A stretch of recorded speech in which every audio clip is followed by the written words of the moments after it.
Hi friends, పచ్చిమిర్చిలతోని పచ్చడి చేస్తున్నా.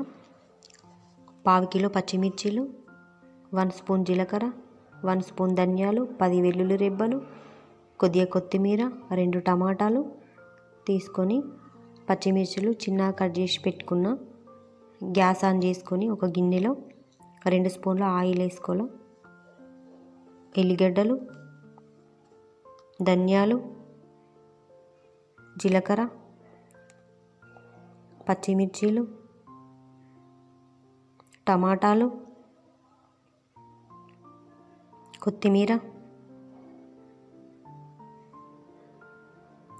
Salt 1½ spoon వేసుకొని పచ్చిమిర్చిలు టమాటాలు ఆయిల్లో ఫ్రై చేసుకోవాలి. ఈ పచ్చడి రైస్లకైనా దోశలకైనా బాగుంటుంది. ఇలా ఫ్రై అయిన తర్వాత గ్యాస్ ఆఫ్ చేసుకొని చల్లబడ్డ తర్వాత మిక్సీలో వేసుకొని మిక్సీ పట్టుకోవాలా. అంతే, స్పైసీ పచ్చిమిర్చిల పచ్చడి రెడీ. Thank you.